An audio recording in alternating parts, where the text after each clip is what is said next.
خود غرضوں اور مفاد پرستوں کی اس دنیا میں خلوص کی قدر کرنے والے بھی بس خالی نظر آتے ہیں۔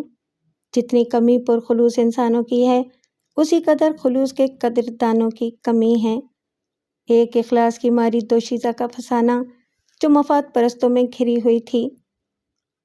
السلام علیکم لسنرز، آئیے ایڈوکیٹ مرزا امجد بیگ کی ڈائری سے ایک نئی کہانی سنتے ہیں جس کا عنوان ہے پشیماں۔ تو آئیے کہانی کا آغاز کرتے ہیں۔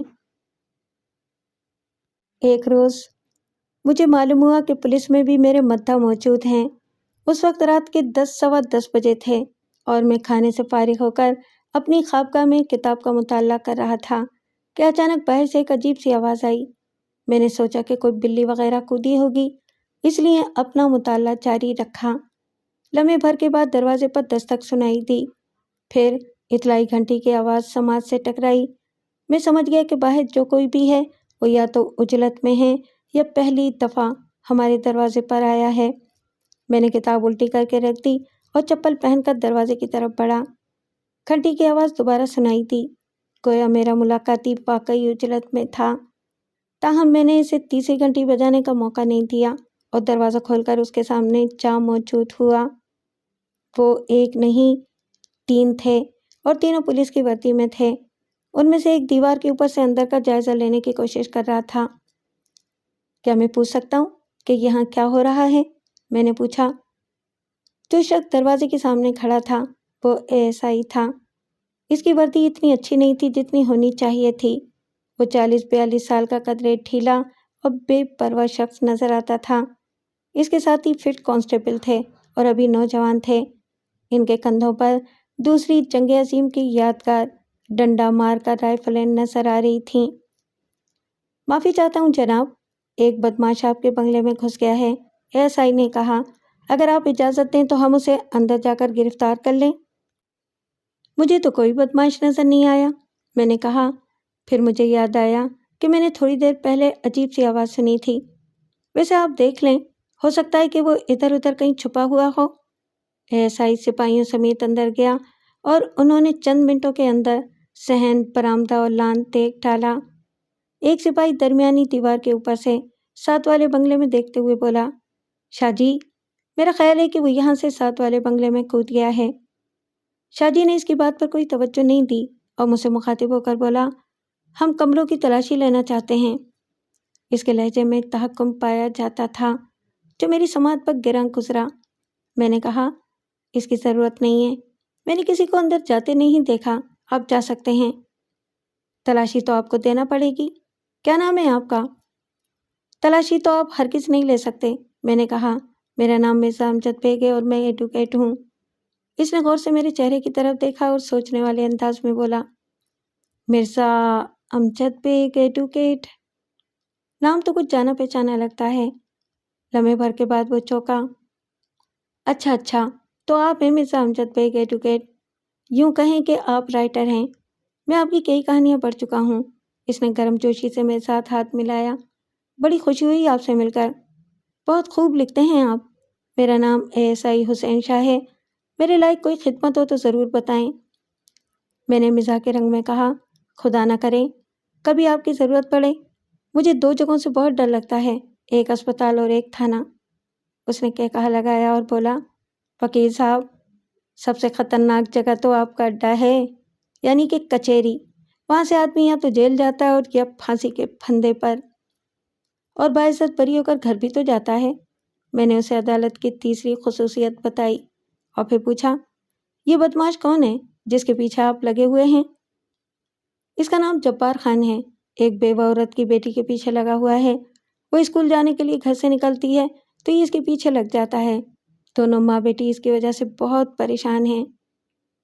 یہ تو واقعی بہت بڑا مسئلہ ہے، میں نے کہا۔ ایسے اوباش نوجوانوں کا کوئی مستقل علاج ہونا چاہیے۔ وکیل صاحب، ان کا علاج ڈنڈے کے سوا اور کچھ نہیں ہے۔ یہی تو سب سے بڑی خرابی ہے، پولیس والے ہر مسئلے کو ڈنڈے سے حل کرنے کی کوشش کرتے ہیں۔ آپ کی اور ہماری کبھی نہیں بن سکتی، حسین شاہ نے کہا اور اپنے ساتھیوں سمیت رخصت ہو گیا۔ ان کے جانے کے بعد میں نے گیٹ بند کر دیا اور برآمدے سے ہوتے ہوئے دروازے کی طرف بڑھا۔ تبھی ایک نوجوان مجھے کمرے سے نکلتا دکھائی دیا۔ اس کی وضع قطع شریفوں جیسی نہیں تھی۔ اس نے بڑے بڑے بال رکھے ہوئے تھے اور چست پتلون قمیض پہن رکھی تھی۔ گلے میں سونے کی زنجیر نظر آ رہی تھی۔ وہ کسی آسودہ حال خاندان کا فرد معلوم ہوتا تھا۔ میں رک گیا اور تہکمانہ لہجے میں پوچھا، کون ہے تم؟ اندر کیوں گھسے تھے؟ نام جبار خان ہے، اس نے جواب دیا۔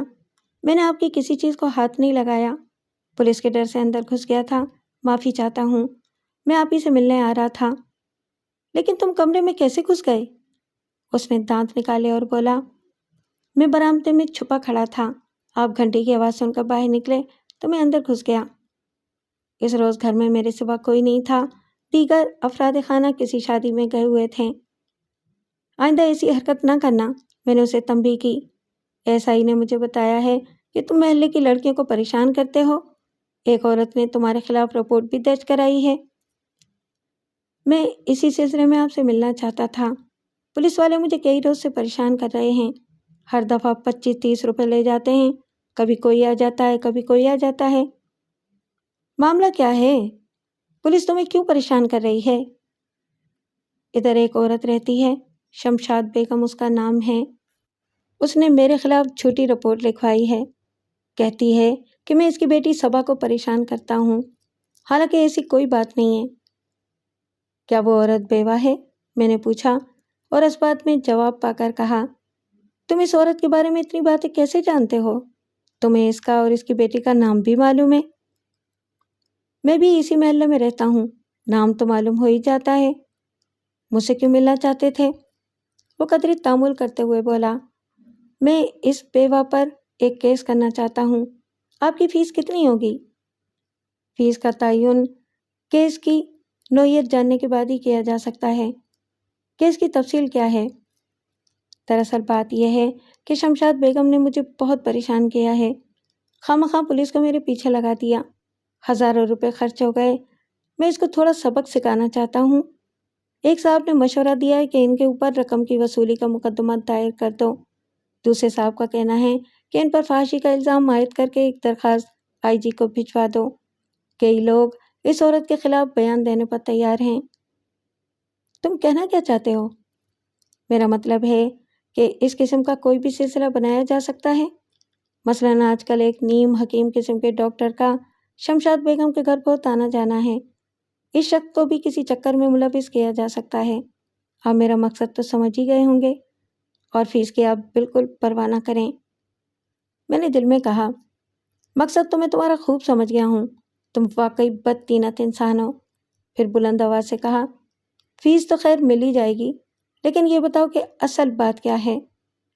وہ قدرے تذبذب کے بعد بولا، بات کچھ ذاتی قسم کی ہے، میں اس عورت کو جھکانا چاہتا ہوں۔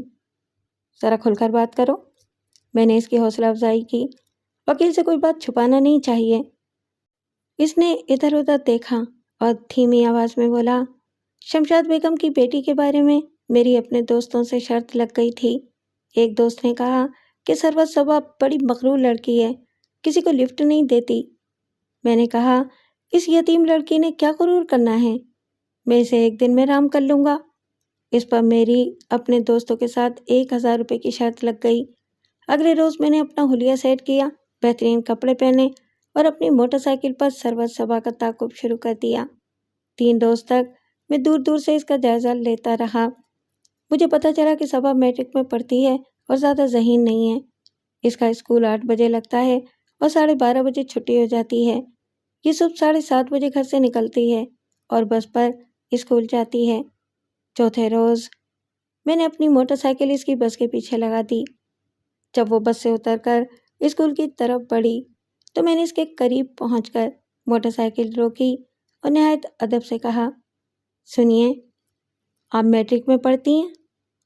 اس نے تیوری چڑھا کر میری طرف دیکھا، بولی، آپ کو اس سے مطلب؟ میں نے پہلے سے تیار شدہ ایک کتاب اس کی طرف بڑھائی اور کہا، کل میں یہاں سے گزر رہا تھا تو یہ کتاب مجھے یہاں پڑھی ہوئی ملی تھی۔ یہ میٹرک کی کسی طالبہ کی کتاب ہے، اندر نام بھی لکھا ہوا ہے۔ آپ یہ کتاب رکھ لیں اور جس لڑکی کی ہو اسے پہنچا دیں، ثواب کا کام ہے۔ اس نے جھجکتے ہوئے کتاب میرے ہاتھ سے لے لی، پھر قبل اس کے کہ وہ کتاب کھول کر اندر دیکھتی، میں نے موٹر سائیکل آگے بڑھا دی۔ دراصل وہ انگریزی کی کتاب تھی جو میں نے ایک روز پہلے خریدی تھی۔ کتاب کے اندرونی صفحے پر میں نے اسی کا نام لکھ دیا تھا اور اندر ایک لفافہ بھی رکھ دیا تھا جس میں 100 روپے کا ایک نوٹ اور ایک مختصر سا رکا تھا۔ رکے میں صرف اتنا لکھا تھا کہ میں 12 بجے بس اسٹاپ پر اس کا انتظار کروں گا۔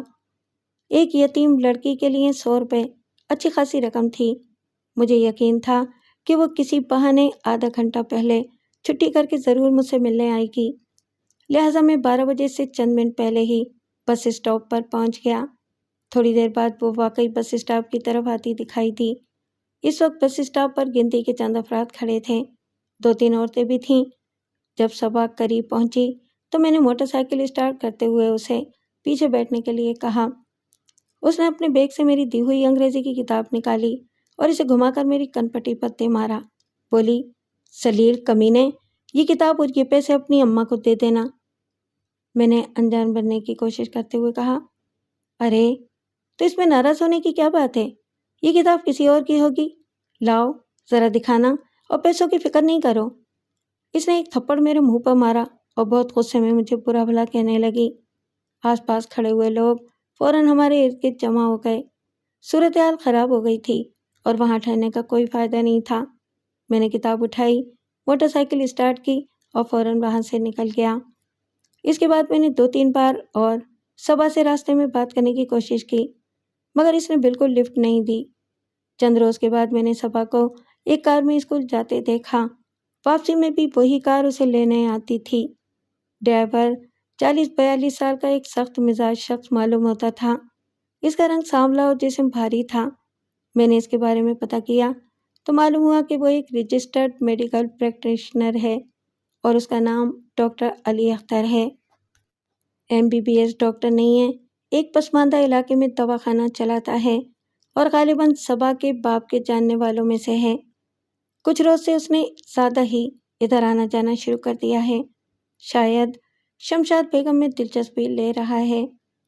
میرے خلاف پولیس میں شکایت بھی اسی نے کی ہے۔ ایک روز اس نے مجھے کار سے ٹکر مارنے کی کوشش بھی کی تھی۔ میں نے احتجاج کیا تو اس نے پستول نکال لیا۔ کہنے لگا کہ اگر اس نے مجھے آئندہ صبا کا پیچھا کرتے دیکھا تو وہ مجھے شوٹ کر دے گا۔ اس لفنگے کی یہ باتیں سن کر مجھے بہت غصہ آیا، لہٰذا پیشتر اس کے کہ اسے دوبارہ دھمکی دینے کی ضرورت پیش آئے تمہیں اس لڑکی کا پیچھا چھوڑ دینا چاہیے۔ میں نے کہا، اسی میں تمہاری بہتری ہے۔ اس نے حیرانی سے میری طرف دیکھا اور بولا، وکیل تو موکل کو اللہ کی رحمت سمجھتے ہیں اور آپ مجھے پورے معاملے ہی سے دستبردار ہونے کا مشورہ دے رہے ہیں۔ میں اس معاملے میں بہت ذلیل ہو چکا ہوں، اب پیچھے ہٹنے کا تو سوال ہی پیدا نہیں ہوتا۔ آپ اصلاح معاشرہ کی باتیں چھوڑیں، کیس تیار کر کے اپنی فیس کھری کریں۔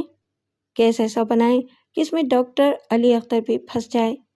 اگر آپ حکم کریں تو میں اپنے ساتھیوں کی مدد سے کچھ بلوے شلوے کا سین بھی بنا سکتا ہوں۔ بات سنو میاں، میں مجرموں کی نہیں، بے گناہوں کی وکالت کرتا ہوں۔ کمال ہے، آپ عجیب وکیل ہیں۔ میں نے آپ کو بتایا تو ہے کہ ڈاکٹر علی اختر نے مجھے قتل کی دھمکی دی ہے۔ میں سن چکا ہوں۔ میں نے کہا، اس نے تمہیں معقول جواز کے تحت دھمکی دی ہے۔ تم اس کے دوست کی یتیم بیٹی کو تنگ کرو گے تو وہ ایسے ہی دھمکی دے گا، تمہیں گھر میں بلا کر دعوت تو نہیں کھلائے گا۔ یہ بات صحیح ہے کہ بہت سے وکیل فیس کی خاطر ہر قسم کے کیس لے لیتے ہیں، لیکن میں ان وکیلوں میں سے نہیں ہوں۔ مجھے آپ کی باتیں سن کر بہت مایوسی ہوئی ہے۔ آج کل یہی ہو رہا ہے، اچھی باتیں لوگوں کو پسند ہی نہیں آتی۔ وہ فضول سی آوازیں نکالتا ہوا گیٹ کی طرف بڑھا۔ میں نے کہا، جاتے جاتے ایک بری بات بھی سن لو۔ میں شمشاد بیگم اور اس کی بیٹی کو نہیں جانتا، لیکن اگر تم ان عورتوں کو تنگ کرنے سے باز نہ آئے تو میری گواہی بھی تمہارے خلاف ہوگی۔ اگلے روز مجھے خیال آیا کہ شمشاد بیگم کو جبار خان کے ارادے سے آگاہ کر دینا چاہیے۔ دفتر سے واپسی پر میں پتہ پوچھتا ہوا اس کے گھر پہنچ گیا۔ وہ خاصی خوبصورت بنگلے میں رہتی تھی۔ باہر ایک پرانے ماڈل کی کار کھڑی تھی۔ اطلاعی گھنٹی کی آواز پر 2 افراد دروازے پر آئے۔ آگے ایک سانولے رنگ کا قوی الجثہ مرد تھا۔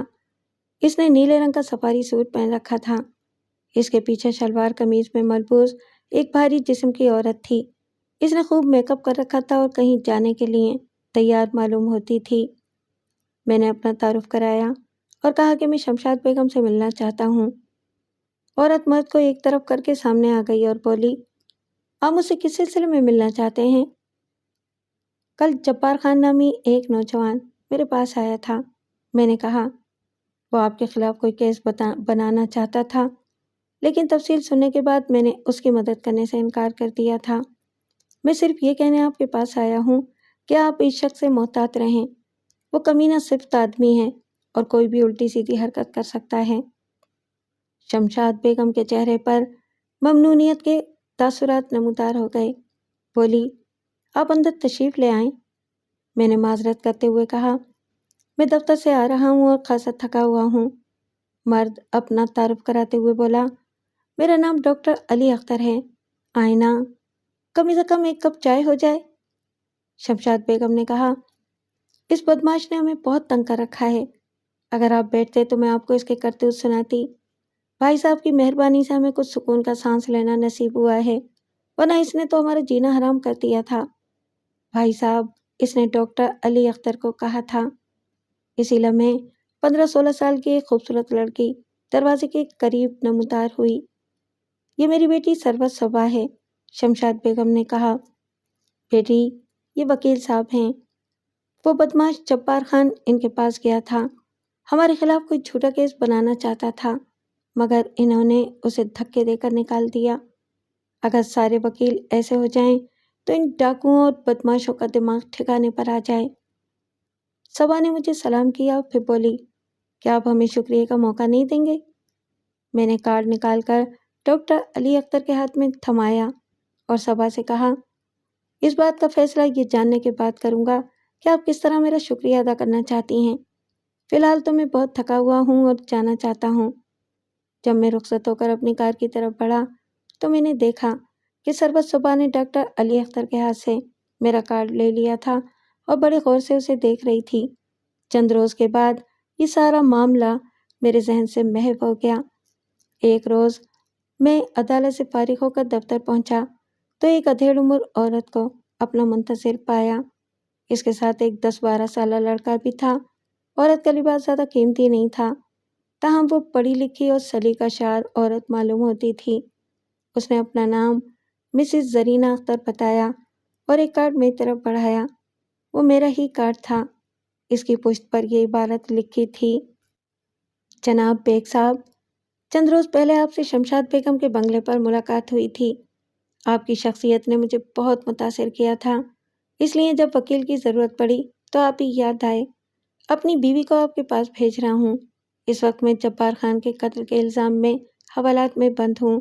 تفصیل میری بیوی آپ کو بتا دے گی۔ فقط ڈاکٹر علی اختر۔ خط پڑھ کر میرے دل میں سب سے پہلے یہ خیال پیدا ہوا کہ کیا ڈاکٹر علی اختر نے واقعی جبار خان کو قتل کر دیا تھا؟ مجھے جبار خان کی موت سے زیادہ ڈاکٹر علی اختر کی گرفتاری پر افسوس ہوا تھا، کیونکہ وہ ایک معقول آدمی تھا اور 2 بے سہارا عورتوں کی مدد کر رہا تھا۔ جبار خان نے ایک یتیم لڑکی پر شرط لگائی تھی، وہ اس شرط پر رقم کے علاوہ زندگی بھی ہار گیا تھا۔ ایسے نوجوانوں کے لیے اور کس قسم کے انجام کی توقع کی جا سکتی ہے؟ میں نے ڈاکٹر علی اختر کی بیوی سے پوچھا، یہ واقعہ کب پیش آیا ہے؟ وہ خاصی پریشان نظر آتی تھی۔ اس نے گلوگیر آواز میں کہا، یہ 3 روز پہلے کی بات ہے۔ پولیس اچانک ہمارے گھر آئی اور ڈاکٹر صاحب کو گرفتار کر کے لے گئی۔ کہتے ہیں کہ انہوں نے ایک آدمی کو قتل کر دیا ہے۔ ڈاکٹر صاحب ایسے آدمی نہیں ہیں۔ وہ قسمیں کھاتے ہیں کہ انہوں نے جبار خان کو ہاتھ بھی نہیں لگایا۔ وکیل صاحب، ہم بہت بڑی مصیبت میں پھنس گئے ہیں۔ ہمارے گھر میں اور کوئی کمانے والا بھی نہیں ہے۔ میں نے انہیں کہا بھی تھا کہ شمشاد بیگم سے زیادہ مراسم نہ بڑھائیں۔ اب انہیں اپنی غلطی کا احساس ہو رہا ہے۔ صبح میں تھانے میں ان سے ملنے گئی تو مجھے دیکھ کر رونے لگے، کہنے لگے، زرینہ، اگر میں تمہاری بات مان لیتا تو آج یہ دن دیکھنا نصیب نہ ہوتا۔ واردات کب ہوئی ہے؟ 3 تاریخ کو، اس نے جواب دیا۔ کہتے ہیں کہ قتل ڈاکٹر صاحب کے پستول سے کیا گیا ہے۔ پولیس نے ان کا پستول بھی اپنے قبضے میں لے لیا ہے۔ میں نے محتاط لہجے میں کہا، آپ کو پتہ ہے کہ ڈاکٹر صاحب نے جبار خان کو قتل کی دھمکی دی تھی۔ یہی بات پولیس بھی کہتی ہے۔ ہو سکتا ہے کہ ڈاکٹر صاحب نے ایسی دھمکی دی ہو، لیکن وہ قتل نہیں کر سکتے۔ انہیں ایسی باتیں کرنے کی بہت عادت ہے، دوسروں کی ہمدردی میں خواہ پریشان ہو جاتے ہیں، مگر وہ اتنا آگے نہیں جا سکتے۔ شمشاد بیگم سے آپ کا کیا تعلق ہے؟ میں نے پوچھا۔ کوئی رشتہ داری ہے یا محض جان پہچان ہے؟ نہ رشتہ داری اور نہ جان پہچان، اس نے جواب دیا۔ میں تو آج تک اس عورت سے ملی بھی نہیں۔ ڈاکٹر صاحب کی ان سے نئی جان پہچان ہوئی ہے۔ پتہ نہیں اس عورت نے ان پر کیا جادو کر دیا تھا۔ صبح شام اس کے غم میں کھلے جا رہے تھے، روزانہ رات کو اس کے گھر چلے جاتے تھے۔ اس کی وجہ سے ان کی پریکٹس بھی متاثر ہو رہی تھی۔ میں نے ضروری باتیں نوٹ کر لیں، کچھ ایڈوانس فیس وصول کی اور اپنی اولین فرصت میں ڈاکٹر علی اختر سے ملنے کا وعدہ کیا۔ زرینہ اختر پرنام آنکھوں کے ساتھ رخصت ہو گئی۔ اگلے روز میں نے تھانے میں جا کر FIR کی نقل حاصل کی اور حوالات میں ڈاکٹر علی اختر سے ملاقات کی۔ وہ پریشان اور چپ سے تھا۔ میرے سوال کے جواب میں اس نے کہا، بیگ صاحب، میں آپ سے یہ نہیں کہوں گا کہ میں بالکل بے گناہ ہوں، لیکن میں نے جبار خان کو قتل نہیں کیا۔ FIR کے مطابق جبار خان کو اس کے پستول سے قتل کیا گیا تھا۔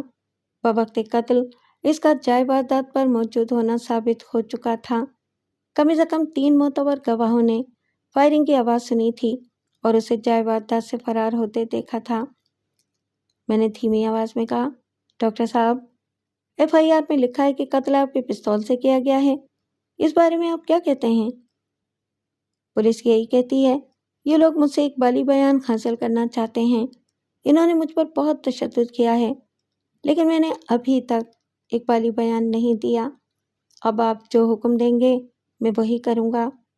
میں نے سنا ہے کہ پولیس تشدد کی وجہ سے دیے گئے بیان کی کوئی اہمیت نہیں ہوتی، عدالت میں جا کر بیان بدلا جا سکتا ہے۔ ملزم کے اقبال یا انکاری بیان سے زیادہ فرق نہیں پڑتا۔ میں نے کہا، عدالت پہلے شہادتوں کو دیکھتی ہے۔ FIR کے مطابق آپ نے جبار خان پر اپنے پستول سے 3 فائر کیے تھے۔ تینوں گولیاں نشانے پر لگی تھیں اور جبار خان موقع پر ہلاک ہو گیا تھا۔ پولیس نے واردات کے 1 گھنٹے کے اندر آپ کو آلائے قتل سمیت گرفتار کر لیا۔ FIR میں یہ بھی لکھا ہے کہ پولیس نے آپ کے محلے کے 2 معتبر گواہوں کی موجودگی میں آپ کا پستول چیک کیا تھا اور پستول کی 3 گولیاں چلی ہوئی پائی تھیں۔ ان باتوں میں کتنی صداقت ہے؟ یہ بات میری سمجھ میں بھی نہیں آئی۔ جب پولیس نے میرے سامنے پستول کا کلپ چیک کیا تو اس کی 3 گولیاں واقعی چلی ہوئی تھیں۔ ہو سکتا ہے کہ پولیس نے خود ہی کوئی گڑبڑ کی ہو۔ جب یہ واردات وقوع پذیر ہوئی تو آپ کہاں تھے اور آپ کے سامنے کیا واقعہ پیش آیا تھا؟ یہ 3 تاریخ کی بات ہے، اس نے جواب دیا۔ اس وقت رات کے تقریباً 10 بجے تھے۔ میں نے رات کا کھانا شمشاد بیگم کے گھر میں کھایا تھا۔ جب میں جانے لگا تو اچانک شمشاد بیگم نے مجھے بتایا کہ جبار خان آیا ہے۔ یہ بات سن کر مجھے تعجب بھی ہوا اور غصہ بھی آیا۔ میں نے شمشاد بیگم سے کہا کہ میں جبار خان سے بات کرتا ہوں۔ اس نے کہا، آپ ادھر ہی ٹھہریں، میں اسے شریفانہ طور پر سمجھانے کی کوشش کرتی ہوں۔ مجھے یہ بات اچھی نہیں لگی۔ میں نے کہا، تمہیں اس بدماش کے منہ نہیں لگنا چاہیے، وہ اس بات کو تمہاری کمزوری سمجھے گا، اس لیے تم یہ بات مجھ پر چھوڑ دو۔ میں ایسے لوگوں کی فطرت کو اچھی طرح سمجھتا ہوں۔ لیکن شمشاد بیگم نے میرا مشورہ نہیں مانا اور مجھے ڈرائنگ روم میں چھوڑ کر جبار خان سے بات کرنے چلی گئی۔ میں نے سوچا کہ مجھے فوراً وہاں سے چلے جانا چاہیے اور دوبارہ ادھر کا رخ نہیں کرنا چاہیے۔ میں اس عورت کے لیے اتنی قربانی کر رہا تھا اور وہ میری کوئی بات ماننے پر تیار نہیں تھی۔ پھر 2 یا 3 منٹ کے بعد میں نے گولیاں چلنے کی آواز سنی۔ میں باہر کی طرف بھاگا۔ برآمدے میں شمشاد بیگم سے ٹکرا گیا۔ وہ بہت بدحواس ہو رہی تھی، یوں معلوم ہوتا تھا کہ بے ہوش ہو جائے گی۔ خوف کی وجہ سے اس نے مجھے بڑی مضبوطی سے پکڑ لیا تھا۔ اس کے منہ سے آواز نہیں نکل رہی تھی۔ میرے بار بار پوچھنے پر اس نے بتایا کہ کسی نے جبار خان کو قتل کر دیا ہے۔ اس کی لاش خوابگاہ میں پڑی تھی۔ میں نے اندازہ لگایا کہ شمشاد بیگم اسے بغلی دروازے سے خوابگاہ میں لے گئی تھی۔ یہ اندازہ میں نے کھلا ہوا دروازہ دیکھ کر لگایا تھا۔ جبار خان کی لاش دیکھ کر میں گھبرا گیا۔ مجھے خیال آیا کہ پولیس سب سے پہلے مجھ پر شک کرے گی، کیونکہ میں میرا مطلب ہے کہ جبار خان یہ پروپیگنڈا کرتا رہا تھا کہ میں نے اسے قتل کی دھمکی دی ہے۔ میں نے شمشاد بیگم سے کہا کہ میری وہاں موجودگی مناسب نہیں ہوگی۔ اس نے بھی یہی مشورہ دیا کہ مجھے وہاں سے چلے جانا چاہیے۔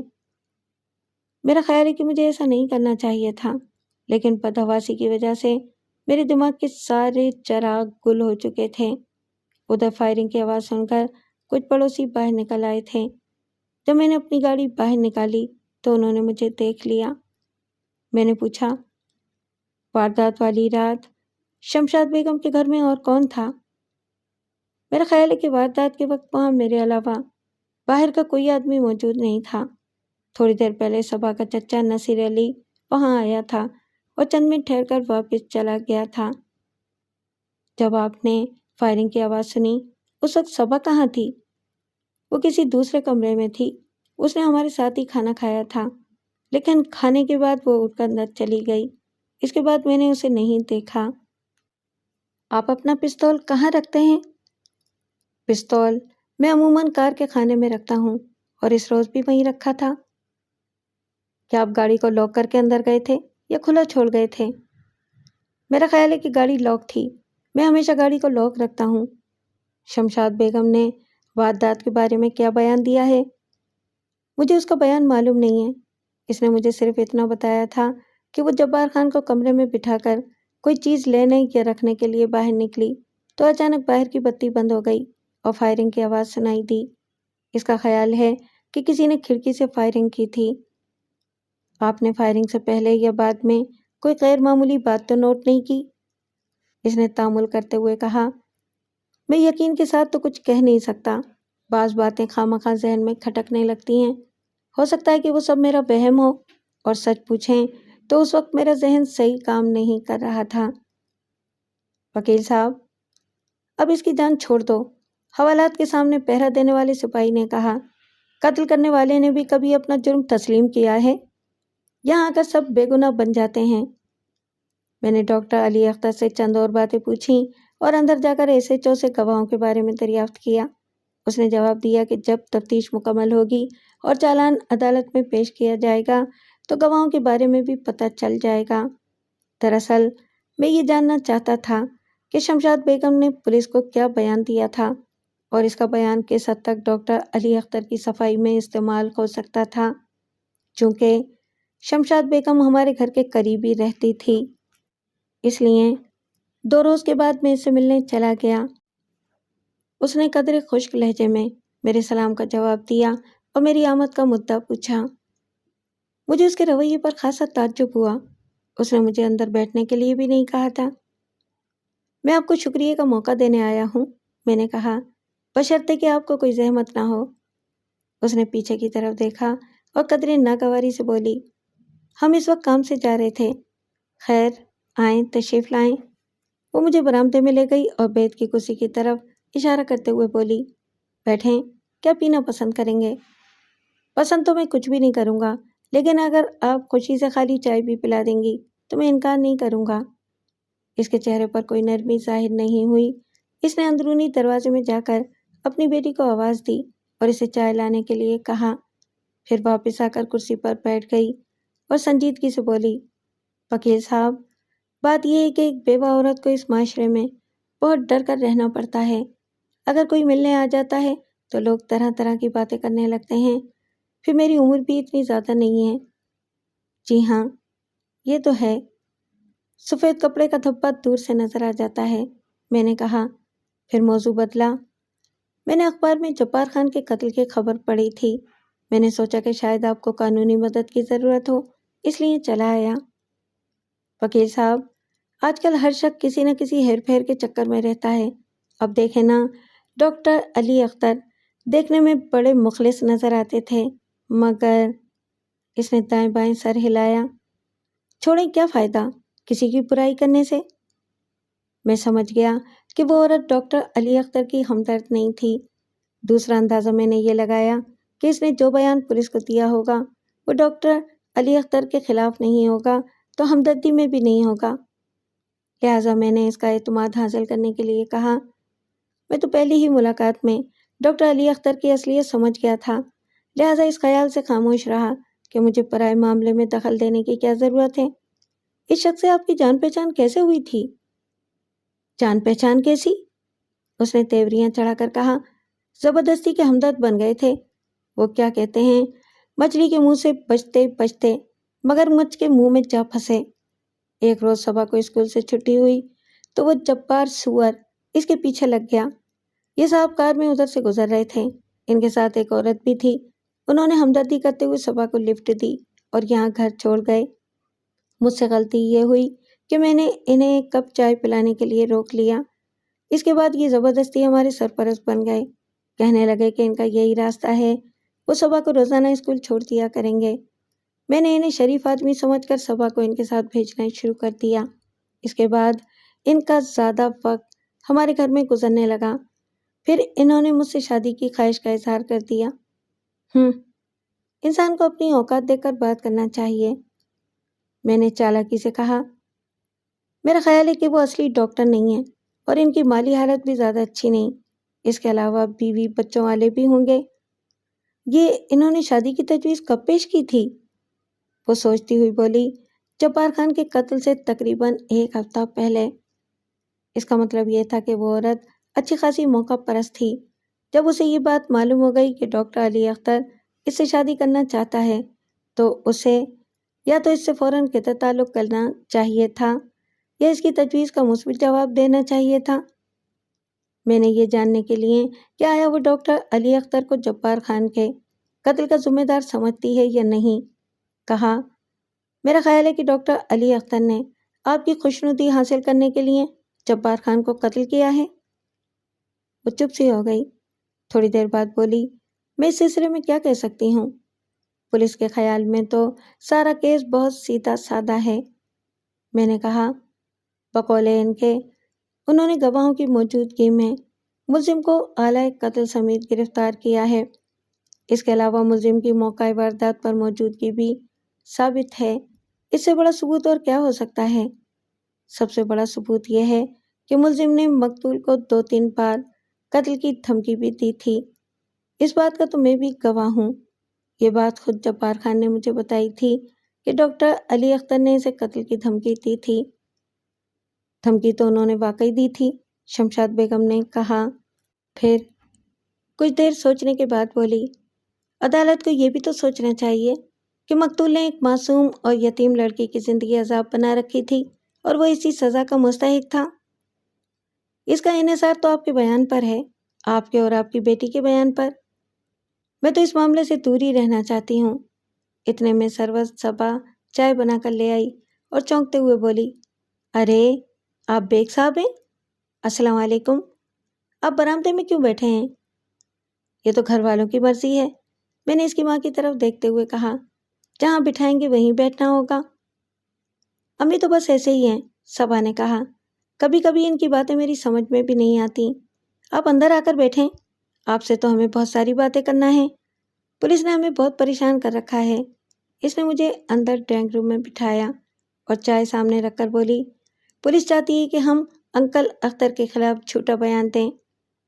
صبا، شمشاد بیگم نے سخت لہجے میں کہا، تم اندر چلو، میں خود ہی بیگ صاحب سے بات کر لیتی ہوں۔ صبا اپنی ماں کے حکم کی پرواہ کیے بغیر صوفے پر بیٹھ گئی، بولی، ہمیں ایسا بیان نہیں دینا چاہیے جس سے انکل اختر پر الزام آئے۔ ذرا سوچیں تو انہوں نے ہمارے لیے کیا کچھ نہیں کیا۔ اگر وہ مکان کی قسطیں ادا نہ کرتے تو آج ہمارا مکان نیلام ہو چکا ہوتا۔ ہائے، خواہ بک بک کیے جا رہی ہے، شمشاد بیگم نے غصے سے کہا، میں واپس کر دوں گی ان کی رقم۔ قرض لینے کا یہ مطلب تو نہیں ہے کہ ہم انہیں سر پر چڑھا لیں۔ ٹھیک ہے، لیکن ہمیں ان کے خلاف بھی بیان نہیں دینا چاہیے۔ کیا تم یہ چاہتی ہو کہ میں پھانسی پر چڑھ جاؤں؟ شمشاد بیگم نے کہا، پھر فوراً ہی لہجہ بدل کر بولی، تم خواہ پریشان ہو رہی ہو، میں نے ان کے خلاف کوئی بیان نہیں دیا۔ صبا میری طرف دیکھتے ہوئے بولی، بیگ صاحب، اگر ہم پولیس کے گواہوں میں اپنا نام دیں گے تو کیا ہمارا بیان انکل کے خلاف نہیں ہو جائے گا؟ پولیس آپ کا بیان تو ضرور لے گی، میں نے کہا، کیونکہ قتل آپ کے گھر میں ہوا ہے، آپ کو عدالت میں بھی بیان دینا پڑے گا۔ لیکن اگر آپ سمجھتی ہیں کہ ڈاکٹر صاحب بے گناہ ہیں تو آپ عدالت میں بیان دینے سے پہلے وکیل صفائی سے مشورہ کر لیں۔ میں نے انہیں یہ نہیں بتایا تھا کہ ڈاکٹر علی اختر نے مجھے وکیل صفائی مقرر کیا ہے۔ ہمیں اس چکر میں پڑنے کی کیا ضرورت ہے؟ شمشاد بیگم نے کہا۔ اگر کوئی وکیل صفائی ہمارے پاس آئے گا تو دیکھا جائے گا۔ ہمیں اپنے آپ کو بھی تو، میرا مطلب ہے کہ اپنی مجبوریوں کو بھی تو دیکھنا ہے۔ میں نے اندازہ لگایا کہ شمشاد بیگم اصل حقیقت کو چھپانے کی کوشش کر رہی تھی۔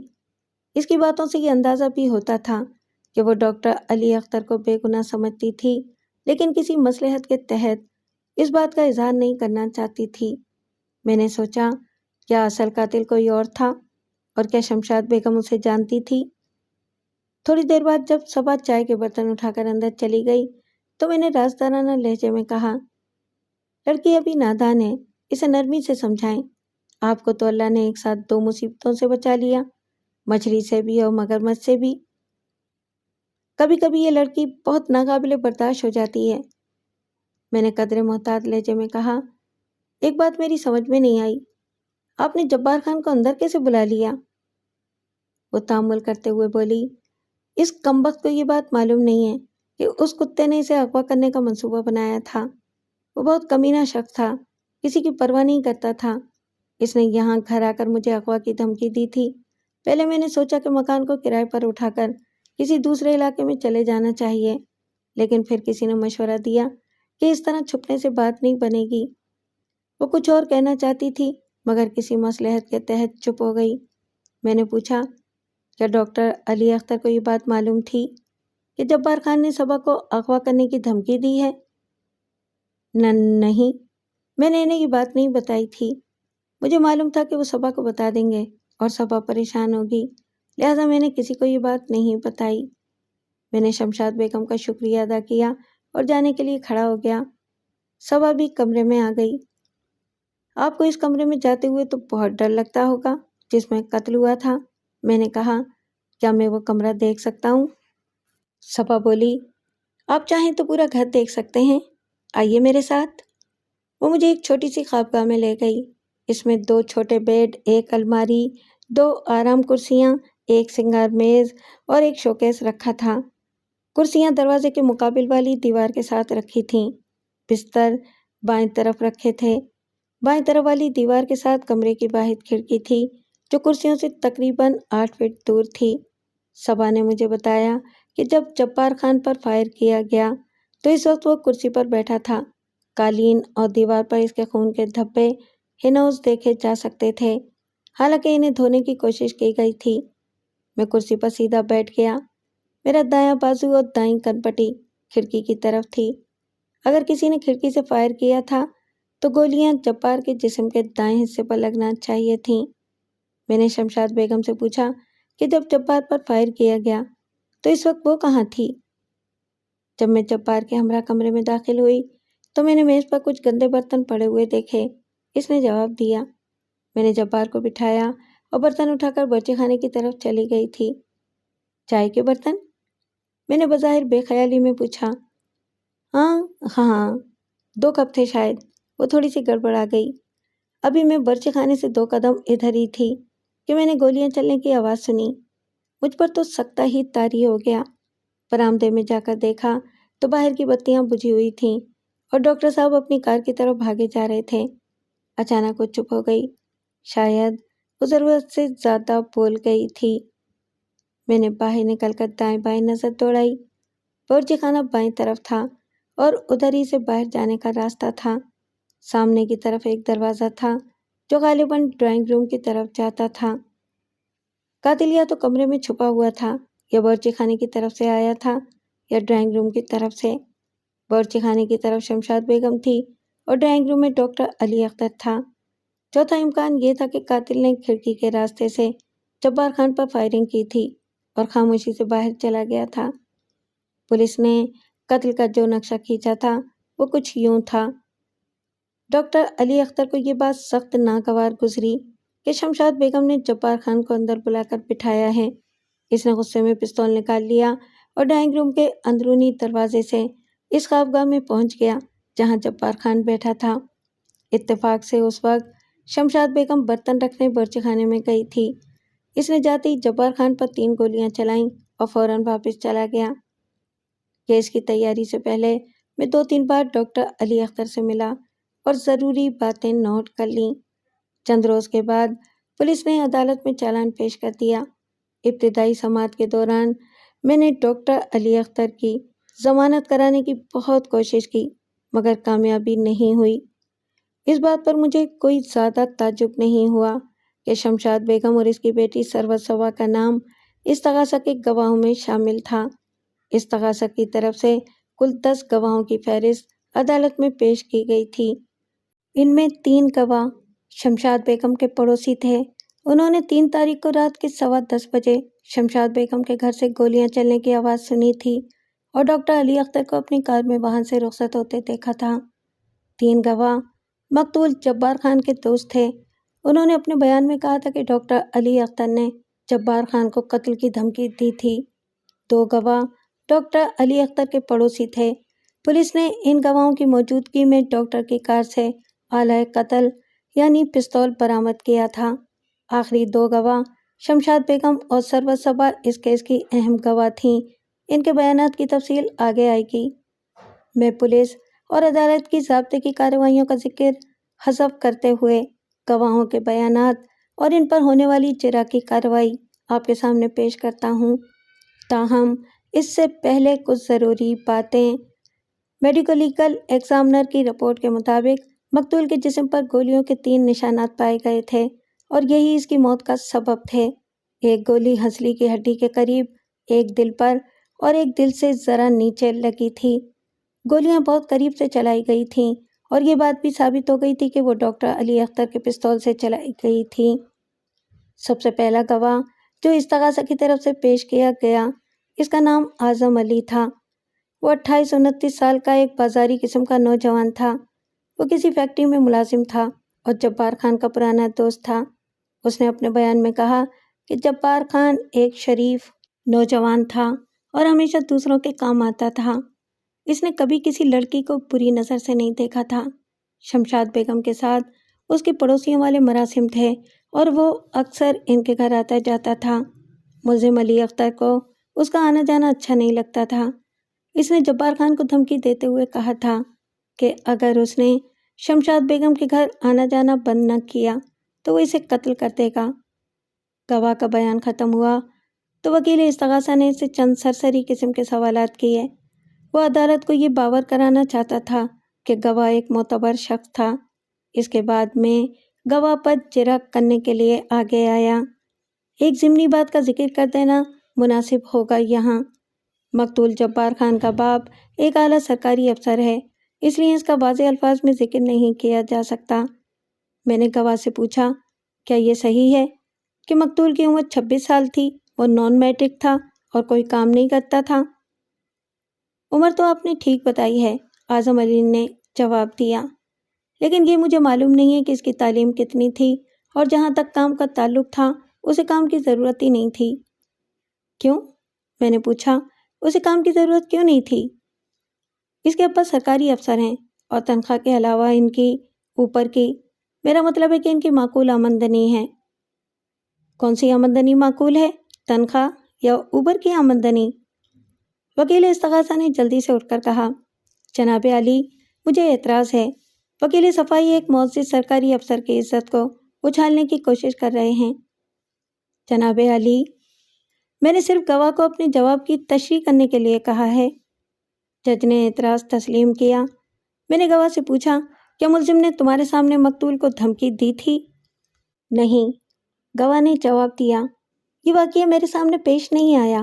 مجھے جبار خان نے دھمکی کے بارے میں بتایا تھا۔ تمہاری مقتول سے کتنی پرانی دوستی تھی؟ تقریباً 10-12 سال پرانی۔ گواہ نمبر 2 اور 3 بھی جبار خان کے دوست تھے۔ انہوں نے بھی تقریباً وہی بیان دیا جو اعظم علی نے دیا تھا۔ انہوں نے اعتراف کیا کہ وہ جبار خان کے پرانے دوست تھے اور انہیں بھی جبار خان نے ہی دھمکی کے بارے میں بتایا تھا۔ میں نے گواہ نمبر 3 سے پوچھا، کیا جبار خان نے یہ نہیں بتایا کہ ملزم نے اسے کیوں دھمکی دی تھی؟ اس نے جواب دیا کہ ملزم کو جبار خان کا شمشاد بیگم کے گھر آنا جانا پسند نہیں تھا۔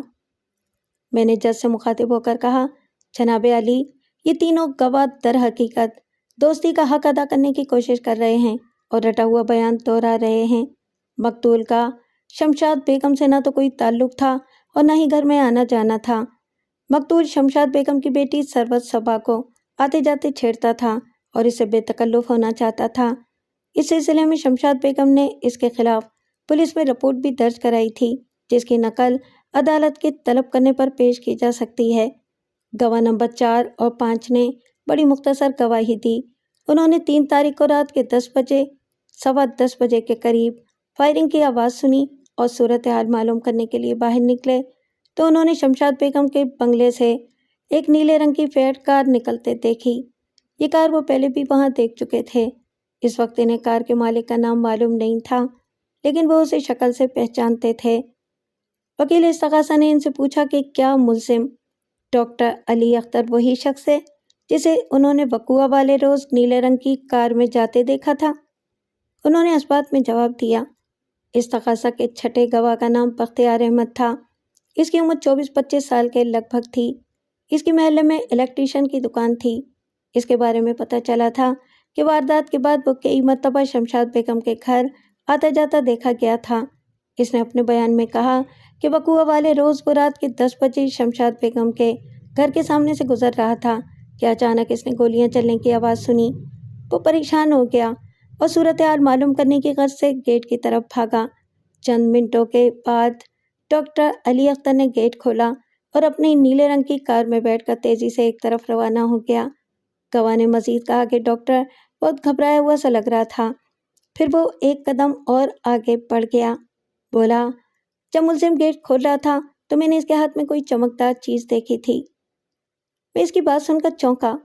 وہ ملزم کو مجرم ثابت کرنے میں خاصا مستعد نظر آتا تھا۔ یا تو اسے اس کام کے لیے رشوت دی گئی تھی یا کوئی اور بات تھی۔ جب اس کا بیان مکمل ہو چکا تو میں اس پر جرح کرنے کے لیے کٹہرے کے قریب جا ٹھہرا اور پوچھا، تم ملزم ڈاکٹر علی اختر کو کتنے عرصے سے جانتے ہو؟ میں نے اسے پہلی مرتبہ واردات والے دن دیکھا تھا، اس نے جواب دیا، اور آج دوسری مرتبہ دیکھ رہا ہوں۔ اور تم شمشاد بیگم کو کتنے عرصے سے جانتے ہو؟ بیگم صاحبہ سے میری جان پہچان بہت پرانی ہے، 2-3 سال تو ضرور ہو گئے ہوں گے۔ پرانی جان پہچان کا مطلب یہ ہے کہ تمہارا ان کے گھر آنا جانا بھی ہوگا۔ کیا تم نے کبھی ڈاکٹر علی اختر کو ان کے گھر میں نہیں دیکھا تھا؟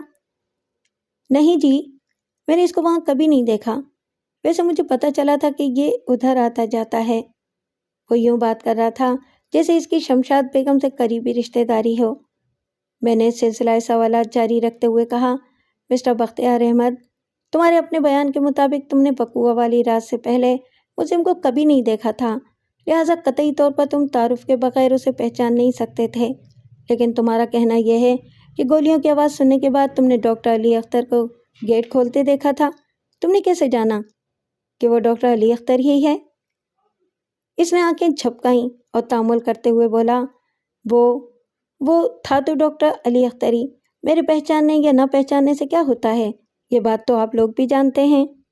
جج نے چشمے کے اوپر سے گواہ کو گھورا اور پھر بولا، دیکھو مسٹر بختیار، ہم کیا جانتے ہیں اور کیا نہیں جانتے اس کا تمہاری گواہی سے کوئی تعلق نہیں ہے۔ تم صرف وہ بات بتاؤ جو تم جانتے ہو۔ پہلے سوال کو اچھی طرح سمجھو پھر جواب دو۔ تم یہ تو کہہ سکتے ہو کہ تم نے ایسے حلیے کے شخص کو گیٹ کھولتے ہوئے دیکھا تھا، لیکن یہ نہیں کہہ سکتے کہ تم نے ملزم علی اختر کو دیکھا تھا، کیونکہ تم یہ اعتراف کر چکے ہو کہ تم ملزم کو نہیں جانتے۔ وہ بے حس اور بونگا شخص تھا۔ اس نے جج کی تنبیہ کا کوئی اثر نہیں لیا اور بولا، بہت بہتر جناب، آپ کا حکم سر آنکھوں پر۔ ویسے میں سمجھ گیا تھا کہ گیٹ کھولنے والا ملزم ہی ہے۔ مجھے اجازت ہے جناب؟ ابھی سوالات ختم نہیں ہوئے، میں نے کہا۔ مسٹر بختیار احمد، ذرا سوچ کر بتاؤ کہ جب تم نے ایک شخص کو گیٹ کھولتے دیکھا تو کیا اس وقت بنگلے کے برآمدے یا صحن میں کوئی بتی جل رہی تھی؟ بتی؟ اس نے تی کو لمبا کرتے ہوئے چھت کی طرف دیکھا۔ نہیں جل رہی تھی۔ اور تم نے اندھیرے کے باوجود ایک ایسے شخص کو شناخت کر لیا جسے تم نے زندگی میں پہلی بار دیکھا تھا اور تمہیں اس کا نام بھی معلوم نہیں تھا۔ کیا تم اس بات کی وضاحت کرو گے؟ یہ تو اپنی اپنی سوچ اور سمجھ کی بات ہے، میں نے پوچھا۔ جب گیٹ کھلا تو اندر سے یعنی بنگلے کے اندر سے کسی قسم کی آواز یا آوازیں سنائی دی تھیں۔ اس وقت ٹیپ ریکارڈر پر گانے چل رہے تھے۔ مجھے خیال آیا کہ گیٹ کے باہر کھڑا ہوا آدمی صرف گانے کی آواز سن کر کیسے یہ فیصلہ کر سکتا ہے کہ وہ گانے ٹیپ ریکارڈر پر بج رہے تھے یا ریڈیو پر۔ گواہ کے جوابات مجھے شک میں ڈال رہے تھے۔ میں نے پوچھا، ذرا سوچ کر بتاؤ کہ یہ آواز کس کمرے سے آ رہی تھی، ڈرائنگ روم سے یا اس بیڈ روم سے جس میں قتل ہوا تھا؟ جناب علی، یہ آواز صبا بی بی کے کمرے سے آ رہی تھی۔ اس جواب سے میں نے یہ اندازہ لگایا کہ وہ اندر کا حال بخوبی جانتا تھا۔ ایک عجیب بات یہ تھی کہ کسی گواہ نے عورتوں کے چیخنے کا ذکر نہیں کیا تھا، حالانکہ گھر کے اندر اگر بلی کا بچہ بھی مر جائے تو عورتیں چیخنا چلانا شروع کر دیتی ہیں۔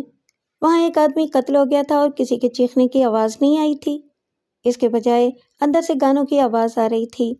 اس سے ایک ہی بات سمجھ میں آتی تھی اور وہ یہ کہ جبار خان کا قتل شمشاد بیگم اور اس کی بیٹی صبا کی سازش سے ہوا تھا، اور اس سازش میں غالباً بختیار احمد بھی شریک تھا۔ لہٰذا میں نے اس امکان کو ذہن میں رکھتے ہوئے سوالات کرنے شروع کر دیے۔ بختیار احمد، تم نے ملزم کے ہاتھ میں جب وہ گیٹ کھول رہا تھا ایک چمکدار چیز دیکھی تھی، کیا تم اس عدالت کو بتاؤ گے کہ وہ کیا چیز تھی؟ یا تم نے اس چیز کے بارے میں کیا اندازہ لگایا تھا؟ پہلے تو میں اسے پائپ سمجھا تھا جناب، لیکن بعد میں مجھے خیال آیا کہ وہ پستول تھا۔ یہ بتاؤ کہ جب نیلی کار گیٹ سے نکل کر چلی گئی تو تم نے کیا کیا؟ نیلی کار کے جانے کے بعد کسی نے گیٹ بند کر دیا اور پھر شمشاد بیگم اپنی بیٹی کے ہمراہ پولیس کو فون کرنے چلی گئی۔ کیا اس نے تمہارے ساتھ کوئی بات نہیں کی؟ اسے اتنا ہوش کہاں تھا؟ گھر میں لاش پڑی ہو تو میرا مطلب ہے کہ قتل۔ میں یہ کہنا چاہتا ہوں کہ اتنی سنگین واردات، بہرحال اس نے میرے ساتھ کوئی بات نہیں کی تھی۔ وہ کچھ بوکھلا گیا تھا۔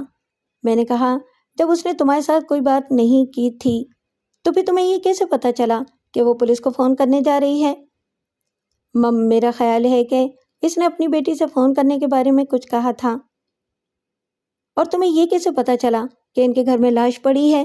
میرا مطلب ہے کہ ایک آدمی قتل ہو گیا ہے۔ وکیل صاحب، آپ خواہ مجھ پر الزام لگا رہے ہیں، اس نے گھبرا کر کہا۔ میں نے کب کہا ہے کہ ان کے گھر میں کوئی آدمی قتل ہو گیا؟ میں تو صرف یہ کہنا چاہ رہا تھا کہ… وکیل استغاثہ اس کی مدد کرتے ہوئے بولا، جناب علی، وکیل صفائی گواہ کو ہراساں کرنے کی کوشش کر رہے ہیں۔ حقیقت صرف اتنی ہے کہ گواہ اپنی سادگی کے باعث بعد میں حاصل ہونے والی معلومات کو ابتدائی مشاہدے کے ساتھ ملا رہا ہے، اور یہ ایک ایسی غلطی ہے جو کوئی بھی شک کر سکتا ہے۔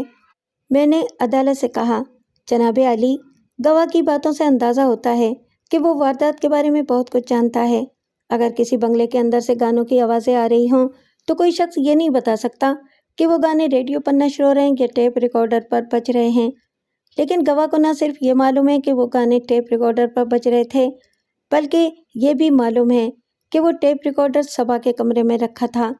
گواہ کو یہ بھی معلوم تھا کہ بنگلے میں ایک قتل ہو گیا تھا اور شمشاد بیگم پولیس کو فون کرنے جا رہی تھی۔ پھر یہ بات بھی قابل غور ہے کہ گواہ نے تاریکی کے باوجود ایک ایسے شخص کو پہچان لیا جسے اس نے پہلے کبھی نہیں دیکھا تھا۔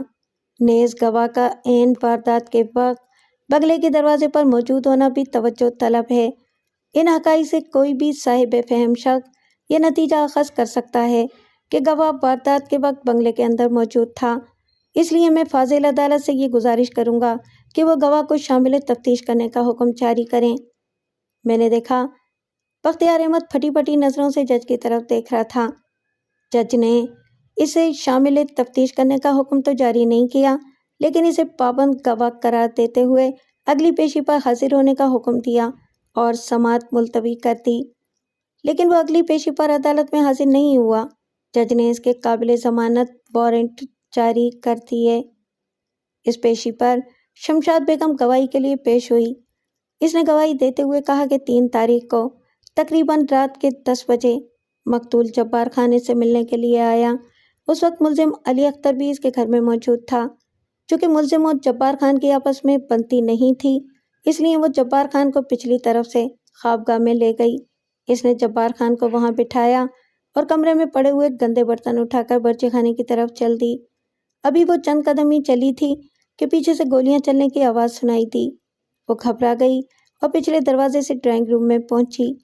وہاں اس نے ڈاکٹر علی اختر کو عجلت میں کمرے سے نکلتے دیکھا۔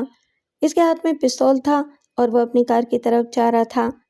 شمشاد بیگم نے مزید کہا کہ ڈاکٹر علی اختر نے اس کے سوالات کے جواب میں اسے ڈانٹ دیا اور اپنی کار میں بیٹھ کر وہاں سے رخصت ہو گیا۔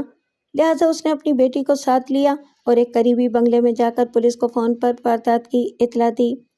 اس کے بیان سے ظاہر ہوتا تھا کہ اس کے دل میں اپنے محسن کے لیے ذرا بھی ہمدردی نہیں تھی۔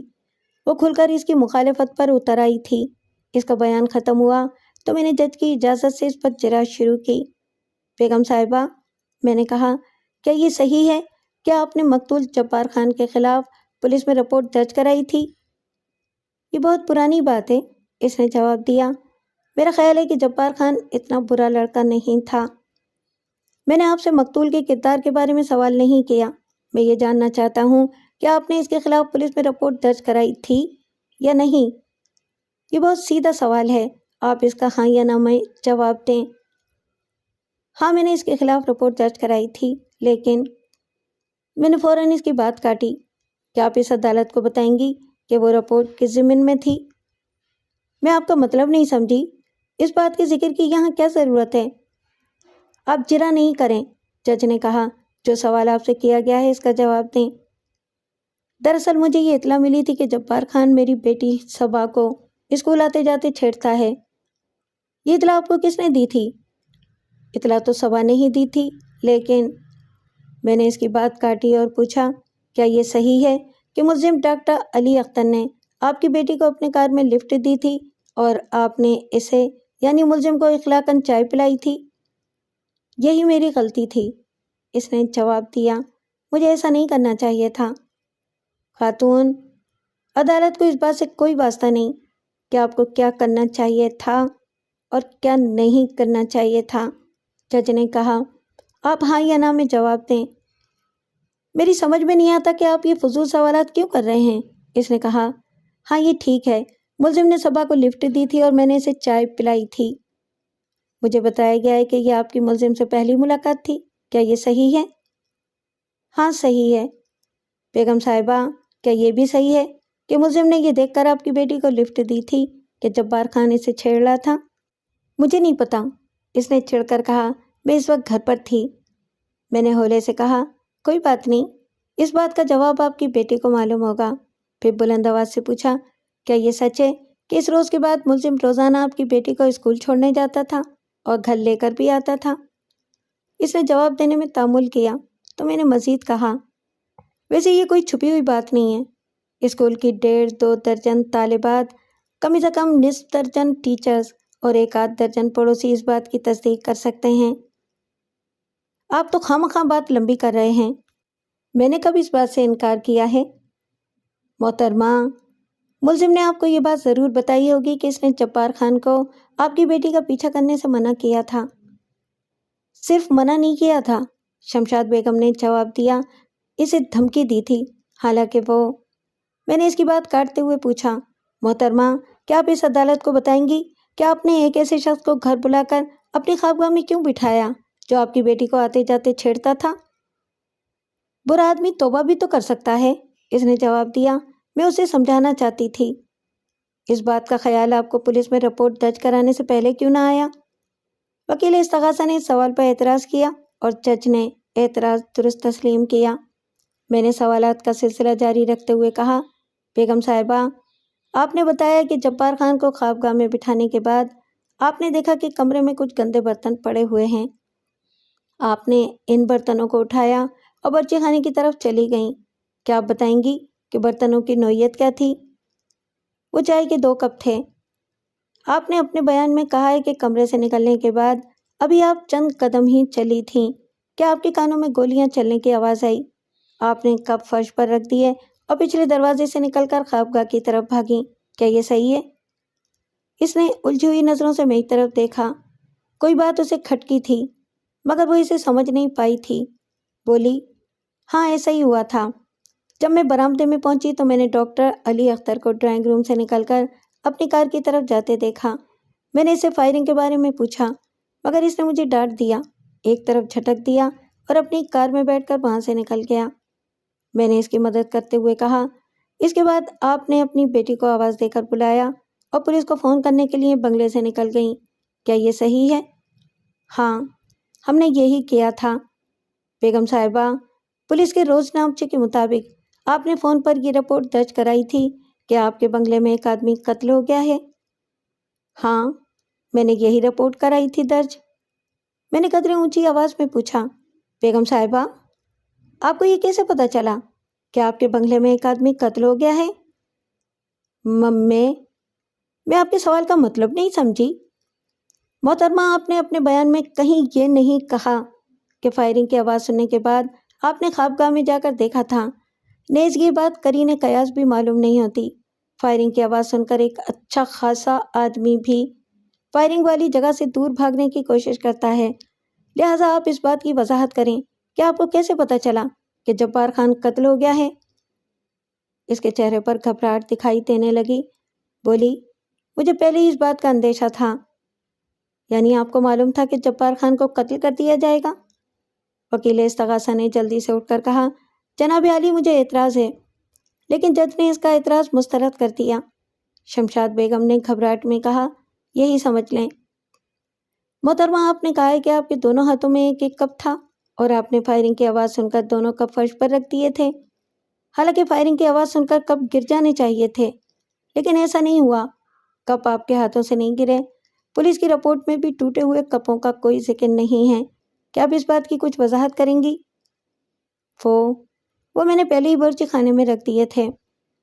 محترمہ، اگر کسی گھر میں کوئی شخص اچانک قتل ہو جائے تو گھر کے مرد عموماً اور عورتیں خصوصاً چیخنا شروع کر دیتی ہیں، لیکن اس مقدمے کے کسی گواہ نے کسی کے چیخنے کا ذکر نہیں کیا۔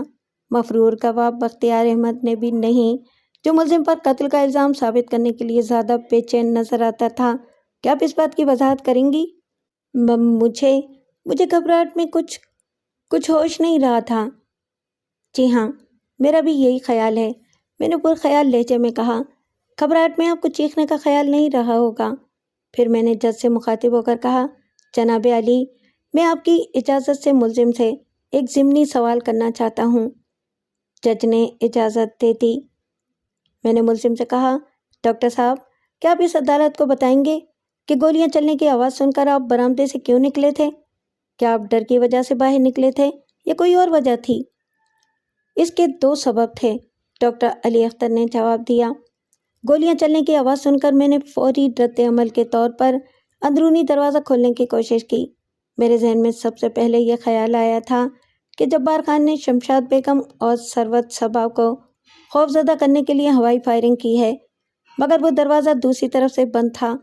لیکن فائرنگ کے بعد جب کسی کے چیخنے کی آواز نہیں آئی تو میں یہ سمجھا کہ جبار خان نے دونوں عورتوں کو قتل کر دیا ہے اور پچھلی طرف سے فرار ہو گیا ہوگا، لہٰذا میں سامنے کے دروازے کی طرف بھاگا۔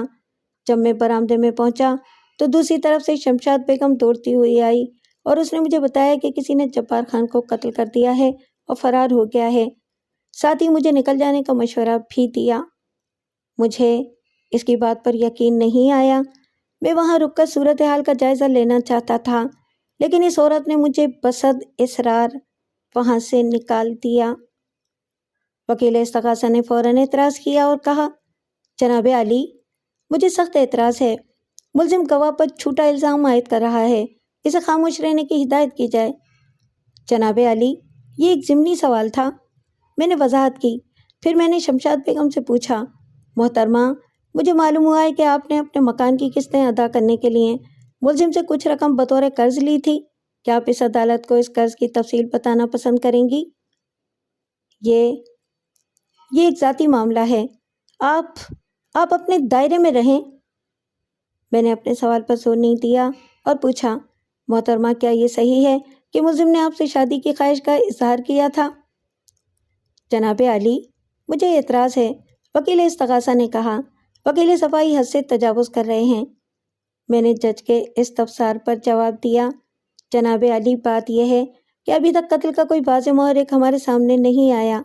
ملزم علی اختر اور مقتول جبار خان آپس میں اجنبی تھے۔ ان کا باہمی تعلق خواہ وہ اچھا تھا یا برا، شمشاد بیگم اور اس کی بیٹی صبا کی وجہ سے تھا۔ ملزم نے شمشاد بیگم کی بیٹی کو یتیم سمجھ کر مدد کی تھی، جس کی وجہ سے جبار خان اس کا دشمن بن گیا تھا۔ اب دیکھنے والی بات یہ ہے کہ ملزم ان دو عورتوں کی حمایت میں کس حد تک جا سکتا تھا اور کیوں۔ جج نے اعتراض مسترد کر دیا اور شمشاد بیگم کو جواب دینے کا حکم دیا۔ ملزم نے مجھ سے شادی کی خواہش کا اظہار کیا تھا، شمشاد بیگم نے جواب دیا، لیکن میں نے انکار کر دیا تھا۔ جناب عالی، اس انکار کی وجہ سے ملزم کی شمشاد بیگم میں اور اس کے معاملات میں دلچسپی کم ہو جانا چاہیے تھی، لہٰذا اس کے پاس جبار خان کو قتل کرنے کا تو کوئی جواز ہی نہیں تھا، خصوصاً اس لیے بھی کہ شمشاد بیگم اس نوجوان پر اتنی مہربان ہو گئی تھی کہ اسے اپنی خوابگاہ میں لے گئی تھی۔ جناب عالی، مجھے اعتراض ہے، وکیل استغاثہ نے اچھل کر کہا۔ وکیل صفائی معزز گواہ کے کردار کو داغدار کرنے کی کوشش کر رہے ہیں۔ جناب عالی، در حقیقت وکیل استغاثہ خود گواہ کے کردار کو داغدار کرنے پر تلے ہوئے ہیں۔ وہ عدالت کو میرے الفاظ کے وہ معنی سمجھانے کی کوشش کر رہے ہیں جو میرے ذہن میں ہرگز نہیں ہے۔ یہ بات خود گواہ نے کہی ہے کہ وہ مقتول کو اپنی خوابگاہ میں لے گئی تھی، میں نے فقط اس کے بیان کا حوالہ دیا ہے۔ اگر وکیل استغاثہ اس بات پر اعتراض نہ کرتے تو کوئی قابل اعتراض مفہوم کسی کے ذہن میں نہ آتا۔ جج نے اعتراض مسترد کر دیا۔ میں نے اپنی بات جاری رکھتے ہوئے کہا، جناب عالی، اگر غور کیا جائے تو معلوم ہوگا کہ ملزم کو اس بات کا ہرگز علم نہیں تھا کہ جبار خان کو اس کے پستول سے قتل کیا گیا تھا۔ اگر اسے یہ بات معلوم ہوتی تو وہ اپنے پستول کو کبھی کار کے خانے میں نہ پڑا رہنے دیتا۔ پولیس واردات کے 1 گھنٹے بعد اس کے گھر پہنچی تھی، اس عرصے میں وہ پستول کو بآسانی چھپا سکتا تھا۔ اس سے یہ بات صاف ظاہر ہوتی ہے کہ اس کا پستول اس کی لا علمی میں استعمال کیا گیا تھا۔ اس نظریے کو کئی باتوں سے تقویت ملتی ہے۔ سب سے پہلی بات تو یہ ہے کہ جبار خان کو ایسے وقت گھر میں بلایا گیا جس وقت ملزم وہاں موجود تھا، اور شمشاد بیگم یہ جانتی تھی کہ ملزم جبار خان کی آمد کو پسند نہیں کرے گا۔ وکیل استغاثہ نے اٹھ کر عدالت سے سوال کیا، جناب عالی، کیا میں پوچھ سکتا ہوں کہ وکیل صفائی قبل از وقت دلائل کیوں دے رہے ہیں؟ میں نے اس کے سوال کا جواب دیتے ہوئے کہا، جناب عالی، میں عدالت کے علم میں یہ بات لانا چاہتا ہوں کہ واقعات اور شواہد کی روشنی میں شمشاد بیگم اور اس کی بیٹی ثروت صبا کو شامل تفتیش کیا جانا چاہیے تھا۔ پولیس نے شمشاد بیگم کو ایک رات حوالات میں بھی رکھا تھا، لیکن بعد میں نامعلوم وجوہ کی بنا پر چھوڑ دیا اور محض گواہ بنانے پر اکتفا کیا۔ میں یہ دلائل اس لیے دے رہا ہوں کہ ان دونوں خواتین کو اور ان کے ساتھی بختیار احمد کو شامل تفتیش کرنے کا حکم جاری کیا جائے۔ یہ سن کر عدالت نے مجھے مزید دلائل دینے کی اجازت دے دی۔ میں نے بات جاری رکھتے ہوئے کہا، جناب عالی، اس ضمن میں مزید قابل غور باتیں یہ ہیں کہ شمشاد بیگم نے جبار خان کو خوابگاہ میں بٹھایا اور مبینہ طور پر چائے کے خالی کپ رکھنے باورچی خانے کی طرف چلی گئی، لیکن نہ تو وہ کپ گرے اور نہ ٹوٹے۔ پھر گھر کے اندر اتنا بڑا سانحہ رونما ہو گیا اور شمشاد بیگم نے چیخنے یا شور مچانے کی ضرورت محسوس نہیں کی۔ تیسری بات یہ بھی قابل غور ہے کہ ڈرائنگ روم کا اندرونی دروازہ اندر کی طرف سے بند تھا۔ چوتھی بات یہ سوچنے کے لائق ہے کہ باہر کی بتیاں کیوں بند کی گئی تھیں۔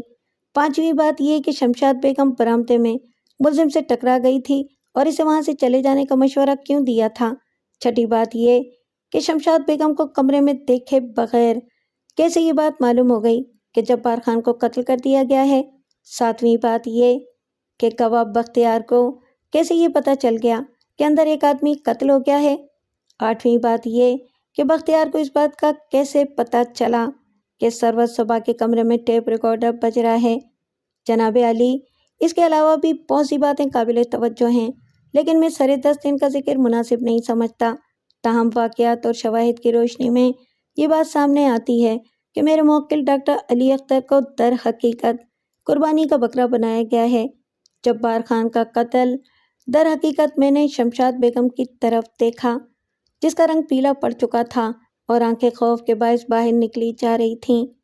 قتل در حقیقت کسی اور نے کیا ہے، لہٰذا میں عدالت سے استدعا کرتا ہوں کہ مذکورہ بالا 3 افراد یعنی شمشاد بیگم، ثروت صبا اور بختیار احمد کو شامل تفتیش کرنے اور گرفتار کرنے کا حکم دیا جائے۔ ثروت صبا نے، جو عدالت میں موجود تھی، اچانک چیخنا شروع کر دیا میں نے کسی کو قتل نہیں کیا، اس نے چیخ کر کہا۔ میں بے گناہ ہوں، بے قصور ہوں، سب کچھ امی اور بختیار نے کیا تھا۔ ڈاکٹر صاحب بھی بے قصور ہیں، بختیار نے ان کی گاڑی سے پستول چوری کیا تھا۔ میں یہ سب کچھ برداشت نہیں کر سکتی، میرا دماغ پھٹ جائے گا۔ سارا قصور امی کا ہے، انہوں نے بختیار کو پیسے دیے تھے، اب وہ شخص ہمیں بلیک میل کر رہا ہے، اس نے ہماری زندگی عذاب بنا رکھی ہے۔ ثروت صبا نے بہت کچھ کہا تھا، لیکن میں نے اس کی باتوں کا خلاصہ لکھ دیا ہے۔ شمشاد بیگم نے کٹہرے میں بیٹھ کر رونا شروع کر دیا تھا۔ صورتحال کی اس ڈرامائی تبدیلی پر جج نے شمشاد بیگم اور بختیار احمد کے ناقابل ضمانت وارنٹ جاری کر دیے اور ڈاکٹر علی اختر کی ضمانت منظور کر لی۔ شمشاد بیگم نے پولیس کو اپنے اقبالی بیان میں بتایا کہ جبار خان کو بختیار احمد نے قتل کیا تھا، وہ خوابگاہ کے باہر چھپا ہوا تھا۔ جیسے ہی شمشاد بیگم جبار خان کو کمرے میں بٹھا کر باہر نکلی، وہ اندر گیا اور جبار خان پر 3 فائر کیے۔ اس سے پہلے شمشاد بیگم نے ڈاکٹر علی اختر کی گاڑی سے پستول نکال کر اس کے حوالے کر دیا تھا۔ اس نے موقع پا کر ڈاکٹر کی چابیاں اٹھا لی تھیں اور پستول نکال کر چابیاں واپس میز پر رکھ دی تھیں۔